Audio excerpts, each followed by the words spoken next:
Lockdown open होने वाला है 21 को अभी, और इन लोगों को मैं कह रहा हूं आपके चैनल में 50 लाख रुपए उसको कंपनसेशन मिलना चाहिए। अल्लाह के ऊपर भरोसा करो और तुम जो वैक्सीन लो, बच जाओगे। फोन में मैसेजेस दे रहे हैं, लोग डर रहे हैं, ओ परसों किसी को वैक्सीन लिया 8 दिन में मर गया। मैं हूं सैयद फारूक अहमद, आप देख रहे हैं न्यूज़ 7। तो नाजरीन, आज हम माइनॉरिटी कमीशन चेयरमैन अब्दुल अजीम साहब के पास आए हैं। यहाँ पर हमने इनसे बात भी की है। इन्होंने बहुत ही शानदार तरीके से आवाम को समझने के लिए और आवाम की बेहतरी के लिए बहुत सारी बातें भी बताई है। इन्होंने कहा है जिस तरीके से लोग अपने आप को मारने की साजिश कर रहे हैं, जैसे कि वैक्सीन नहीं लेना। इसकी ख़ास बात यह है कि जब तक आप वैक्सीन नहीं लेंगे आप अपने आप को नहीं बचा पाएंगे, क्योंकि दवा लेना हर एक को ज़रूरी है और वैक्सीन तो इस वबा के टाइम में हर इंसान को लेना ज़रूरी है। और इन्होंने कई ऐसी बातें भी बताई हैं जो आगे हम आपको तफसील से बताने की कोशिश करेंगे। अभी हालात जो चल रहे हैं लॉकडाउन की वजह से बहुत सारे लोग परेशान भी हैं, तो माइनॉरिटी के बारे में ख़ास तौर पे मैं पूछना चाहूँगा, जिस तरीके से माइनॉरिटी के आप चेयरमैन भी हैं यहाँ पर, इसके लिए माइनॉरिटी के बारे में क्या क्या इक़दाम आपकी तरफ से किए गए हैं सर? देखिए, माइनॉरिटी कमीशन को सरकार ने इस वास्ते एस्टैब्लिश किया है, इस कमीशन के अंडर में हमारे पास 6 कम्युनिटीज आते हैं। Muslims, Christians, Sikh, पारसीस, Buddhist, Jain community. सरकार का फर्ज बनता है कि लोगों की हिफाजत हो, उनके जान और जिस्म की हिफाजत हो। इसका मतलब यह है कि उनकी रक्षा हो, उसके साथ साथ उनके हुकूक की रक्षा हो। जब तक हुकूक की रक्षा नहीं होती तो उनकी रक्षा नहीं होती। सरकार ने कॉन्स्टिट्यूशन बनाया है, कॉन्स्टिट्यूशन में हमारे जान और जिस्म की हिफाजत और हमारी माल की हिफाजत, इसका मतलब है उनकी घर की हिफाजत हो, उनकी ज़मीन की हिफाजत हो, उनकी बिजनेस की हिफाजत हो। तो इसके लिए कानून बनाया गया है। जहां भी इस कानून की खिलाफ वर्जी होती है, लोग जो है हमारे पास आते हैं। हम जो है कंसर्न डिपार्टमेंट यानी पुलिस, रेवेन्यू, इंडस्ट्रीज, हेल्थ, इन लोगों से राब्ता करके जो है उनके हुकूक दिलाने की कोशिश हम करते हैं। समझो कि अब ये कोरोना स्टार्ट हो गया पिछले 1.5 सालों से, तो लोगों का सबसे बड़ा प्रॉब्लम ये था कि उनकी हेल्थ की हिफाजत हो।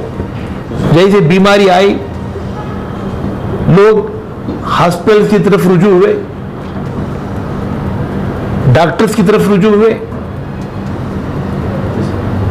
लोगों को हॉस्पिटल्स में इलाज की जरूरत थी, बेड्स की जरूरत थी, ऑक्सीजन की जरूरत थी, वेंटिलेटर की जरूरत थी। ये ऐसी अजीब बीमारी है, बड़ी मुश्किल से बचा हूं सर।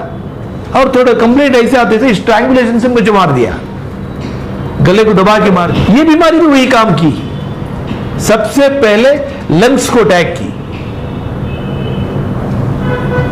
सांस अंदर नहीं गई, लंग्स इनएक्टिव हो गए। जब लंग्स काम नहीं कर रहे तो जो है ये जो बलगम जो जमा होता है वो बलगम बाहर नहीं निकला, लंग्स के अंदर जमा हो गया और घट हो गया। जो सांस हम जो लेते हैं वो सांस जो लंग्स में भरते हैं वो अंदर जाने के लिए जगह नहीं। खून जो है जिस्म के हर रग रग में पहुंचता है, दिमाग को पहुंचता है, दिल को पहुंचता है, लिवर को पहुंचता है, किडनीज को पहुंचता है। इसी तरह ऑक्सीजन भी जिस्म के हर आजे में पहुंच जाती है। अब यहां पर जो है ऑक्सीजन का जिंदा रहने के लिए जरूरी है। ऑक्सीजन जब नहीं पहुंच रही, लंग्स काम नहीं कर रहे, तो इसकी डेथ हो जाती है। तो जैसा बीमारी फैलने लगी तो लोग जो है बेड्स की मांग थी, बेड्स नहीं मिल रहे थे। हमने सोचा कि जो है अब लोगों को अपने ग्रीवेंसेस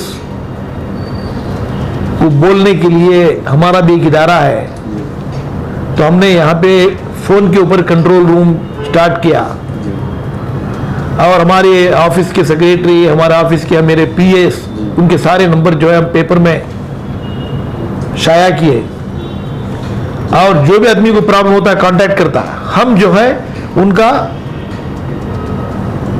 रिपोर्ट क्या यूटीएन नंबर जो है लिए और जो है वार रूम में रजिस्टर करवाए। रजिस्टर करवाने के बाद में जो है हमारा ऑफिसर बोलते साहब फलाना आदमी का फोन आया था, उसका नंबर हमने रजिस्टर करवा दिया है, अभी क्या चाहिए? बेड चाहिए। बेड के लिए हमारे ऑफिसर्स लोग जो हैं छोटे लोग हैं। आदमी पहले जो फोन करता है ऑफिसर को पहचानना चाहिए। अल्लाह की फजल करम से मेरी पहचान है। जैसे मैं ऑफिसर को कांटेक्ट करता वार रूम में, नोडल ऑफिसर बीबीएमपी के, और कहता है कि फलाना आदमी जो है उसका ऑक्सीजन लेवल, सैचुरेशन लेवल जो है 60 को आ गया है, 70 को आ गया है, एनी मोमेंट वो मर सकता है। फोन के ऊपर लोग चिल्ला रहे हैं साहब 60 को आ गया है, एनी मोमेंट उसकी सांस बंद हो सकती है। तो मैंने इमीडिएट नोडल ऑफिसर्स की बात किया, कॉर्पोरेशन के ऑफिसर्स को बात किया और उन्होंने जो है हमको बेड अलॉट की। तक हमारा रिकॉर्ड है इमरजेंसी में कम से कम 100 लोगों को हमने बेड दिलवाया। दिल को तसल्ली है, हमने कुछ किया है। देखिए इंसान के ऊपर जब प्रेशर पड़ता है, जब लोगों की डिमांड्स को वो मीट नहीं कर सकता, वहां पे उसमें गुस्सा आ जाता है, चिड़चिड़ाहट आ जाती है। Aggression is reaction of frustration. आदमी अग्रेसिव बन जाता है। इनका फोन आया, उनको फोन आया, किधर बोल के फोन में बात कर सकता है? चिड़चिड़ाहट पैदा हो जाती है। उसने गुस्सा भी किया होगा, पुलिस किसी को हाथ भी चलाए होंगे। ये असल में गलत बात है। ऑफिसर लोगों को जो है बहुत ही पेशेंस होना चाहिए। सब्र जब किसी पॉलिटिशियन में नहीं है, सब्र इस्तिखलाल, तो वो किसी के काम आ नहीं सकता। बहुत ही उसको हर वक्त रिमाइंडर मैसेज होना चाहिए। जैसे हम ट्रैफिक है, जा रहे हैं तो वहां बोर्ड लिखा हुआ है कि जो है speed limit is 40 kilometre, curve is ahead. इसी तरह वो ऑफिसर को हर वक्त एक रिमाइंड करना चाहिए, तुम गवर्नमेंट ऑफिसर है, तुमको सब्र इस्तिखलाल से काम करना चाहिए, सब्र के साथ काम करना चाहिए। ये मेरी रिस्पॉन्सिबिलिटी है। सरकार ने पुलिस ऑफिसरों को इसलिए उस ओहदे के ऊपर रखा गया है कि it is the duty of the police to protect the lives and properties of people. Covid जो आई है पिछले 1.5 साल से, सारी दुनिया के इंसानों को डिसिप्लिन बना दी। दूरी का एहतमाम करना, एक दूसरे से सोशल डिस्टेंसिंग, और ये हवा में जो इतने बैक्टीरिया हैं, आप देखेंगे कि जैन कम्युनिटीज के मुनि लोग जो हैं वो हर वक्त जो है मास्क ही लगाए रहते हैं, क्योंकि लोगों से मिलते हैं, वो रास्ते में चलकर जाते हैं, पोल्यूशन होता है। इस मास्क से कम 70% पोल्यूशन बैक्टीरिया को आप अपने जिस्म में जाने से रोकते हैं। का रिपोर्ट है कि बेंगलुरु में 5008 केसेस हुए हैं, सिर्फ 16 डेथ्स हुए हैं। हमें इमेजिन नहीं करेंगे ये नंबर इतना कम होगा। अब ये एक डर है मुझे, अगर सच बताऊं तो ये एक डर है। जैसे सेकेंड वेव स्टार्ट हुआ, लॉकडाउन का ऐलान हुआ, बेंगलोर से जितने लोग थे देहात को चले गए, माइग्रेशन। जब उनको मालूम हो गया कि अभी 1 महीना 2 महीना खुलने वाला नहीं है, इंडस्ट्रीज बंद है, जॉब नहीं है, तो यहां रहकर क्या कर रहा, चलो हमारे गांव को जाएंगे, एटलीस्ट एक अच्छी हवा तो मिलेगी। ये लोग जब देहातों में गए तो वहां नंबर बढ़ गया, इन्फेक्शन वहां ज्यादा हो गया। फर्स्ट वेव में जो है शहरों में इन्फेक्शन ज्यादा था, मगर देहातों में इन्फेक्शन कम था। ये बार देहातों में इन्फेक्शन ज्यादा हुआ और बेंगलोर में कम हुआ, शहरों में कम हुआ। अब लॉकडाउन ओपन होने वाला है 21 को, अभी पार्शियल ओपन भी हो गया है, लोग वापस आ रहे हैं। आप देख सकते हैं कि जो है टोल्स के अंदर जो है व्हीकल्स में टॉप पे बैठ के आ रहे हैं। अब यहां आने के बाद में अगर वो बीमारी लेकर आए तो हमको ये डर है। तो इसलिए क्या है बोले तो वो आने के बाद में 8 दिन का इंतजार करना पड़ा। 8 दिन के अंदर वही स्टेबिलिटी अगर है तो समझो कि कम हो गया है। देखिए, सबसे पहले मैं हमारे स्टेट के इज्जत माब वजीर आला से मुलाकात की और मैंने कहा कि टेंपल्स में पुजारी लोगों को 3000 रुपए की घोषणा की गई है। मैंने कहा कि हमारे पास भी जो है लोग जो है पूछ रहे हैं, वो भी मस्जिदें बंद हैं। और मैंने ये भी बात रखी कि हमारे पास अनरजिस्टर्ड मस्जिदें हैं, अनरजिस्टर्ड मदरसे हैं। आपको मालूम होना चाहिए अनरजिस्टर्ड क्यों है मदरसे, अनरजिस्टर्ड मस्जिद क्यों है।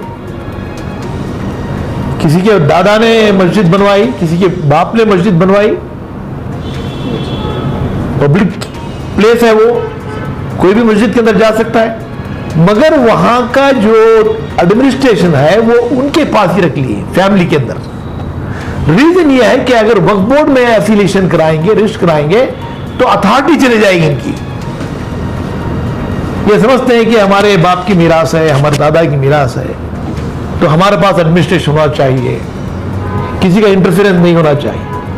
तो इस बार मैंने मुख्यमंत्री जी से कहा कि इन लोगों को भी देना चाहिए। तो जैसे बात की तो चीफ मिनिस्टर उसी दिन अपने घर से ऑर्डर्स कर दिए, बोले कि जो है इन लोगों की लिस्ट बनाओ। लिए गवर्नमेंट का प्रोसीजर होता है। अब वहां से क्या है, वक्फ बोर्ड से लिस्ट बनती है, बनने के बाद में माइनॉरिटी वेलफेयर के सेक्रेटरी मणिवन्नन साहब के पास जाती है, उसके बाद में उनसे कंसर्न मिनिस्टर के पास जाती है, उसके बाद में जो है फाइनेंस डिपार्टमेंट को जाती है, इसे कितना फंड चाहिए, ये फंड को कहां से लाना चाहिए, किस में देना चाहिए, ये डिसाइड करने के बाद में कैबिनेट में पास होगा और जो है जो भी बेनिफिशियरीज उनको मिलेगा। ये सारा प्रोसीजर है। कानून के बारे में एक बात का जानना जरूरी है, ignorance of law is not excusable. कानून को अगर तुम नहीं जानते तो आपको कोई माफ नहीं करेगा। आपको ये कहना चाहता हूं, इसके बाद में आपको कोई तरह की ट्रेनिंग नहीं मिलेगी। 3 चीजों का ख्याल हमेशा रखना चाहिए, मास्क का पहनना, social distancing, number 3 frequently washing of your hands. ये तुमको करना होगा। डिस्टेंस क्या मेरे 6 फीट का डिस्टेंस है या नहीं। अगर कोई सामने आके खड़ गया, उसे बोला तो रोको, उधर ही खड़े रहो, बात करता हूं। घर को लोग बगैर इनविटेशन के, बगैर आपका अपॉइंटमेंट लिए आ जाते हैं। अमेरिका में ये बात है कि किसी के घर जाना है तो फोन करके उनका अपॉइंटमेंट लेके जाते हैं। हमारे पास ऐसे हालात थे कि हम किसी को दोपहर का खाना भी है तो सीधा घर में जाके डोर नॉक करके हम घर के अंदर चले आते थे। और अब जो अपॉइंटमेंट लेना पड़ेगा, ये बहुत अच्छी बात है। तो ये काम तुम करो। किसी के घर को अगर जाना है तो बेटे के घर को बाप भी जाना है, वो अलग रहता है, ये अलग रहता है, तो बाप को फोन करके बेटे को फोन करे, बेटा मैं आ रहा हूं घर। बेटा बोलेगा नहीं अब्बा जान मैं ऑफिस में हूं, ऑफिस से आने के लिए देरी होती है, कल आइए। ये डिसिप्लिन है लाइफ का। तो इस तरीके से हमको जिंदगी गुजारना होगा। और आज भी जो है लोग पर्टिकुलरली हमारी कम्युनिटी के वैक्सीन नहीं ले रहे हैं। वैक्सीन के बारे में गलत अफवाहें, कोई कह रहा है कि वैक्सीन देते इधर काइन लगा दो, मैग्नेटिक अट्रैक्शन होगा, काइन वहीं पकड़ लेगी। मैं समझता हूं कि ये लोग जो है इंसानों के दुश्मन हैं। ऐसी गलत अफवाहों का आप जो है फोन में मैसेजेस दे रहे हैं, लोग डर रहे हैं, ओ पर्सन किसी को वैक्सीन लिया 8 दिन में मर गया। ऐसी अफवाहें, कुछ नहीं होता। आज एक बात मैं गारंटी के साथ कहता हूं कि पूरी दुनिया के अंदर वैक्सीन लगाए जा रहे हैं, बिल्कुल सेफ हैं। यह क्या 2% वैक्सीन लगाने के बाद अगर मौत भी हो गई, उसके अलग अलग कारण हो सकते हैं। 0.02% डेथ आफ्टर वैक्सीन, 0.02%, वो भी जो उसके अलग अलग कारण हो सकते हैं। तुम straight away you can not connect the vaccine to the death. अभी तक कहीं प्रूव नहीं हुआ।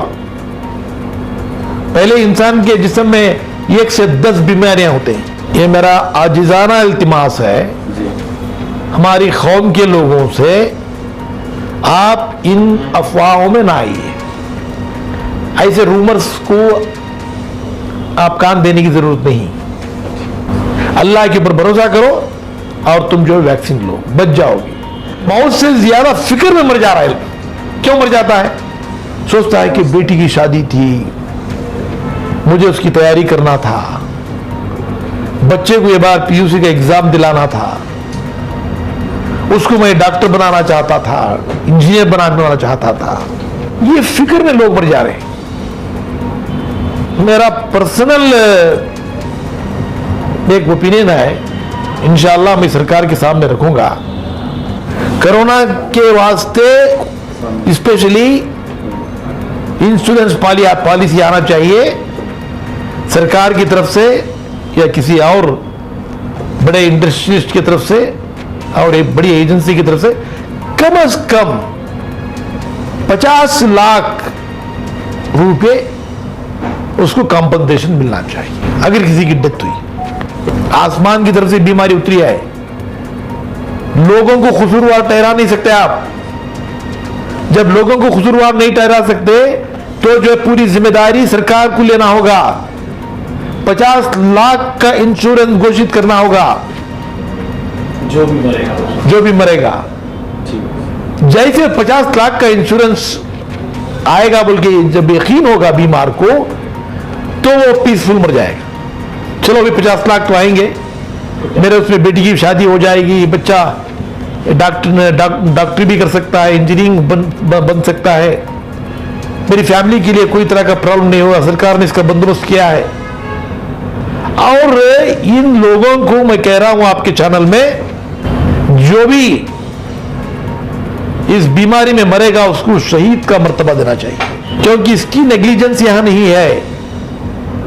ये बला आई हुई है, वबा आई हुई है,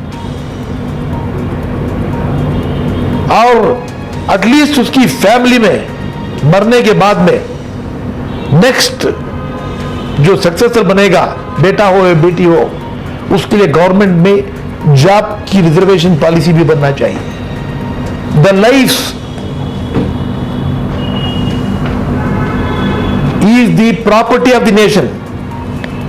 इंसान की जान जो है ये आपकी नहीं है, ये सरकार की प्रॉपर्टी है, सरकार की जायदाद है। जान चले गई तो उसकी जिम्मेदार सरकार बनेगी, उसका कंपनसेशन सरकार को देना होगा।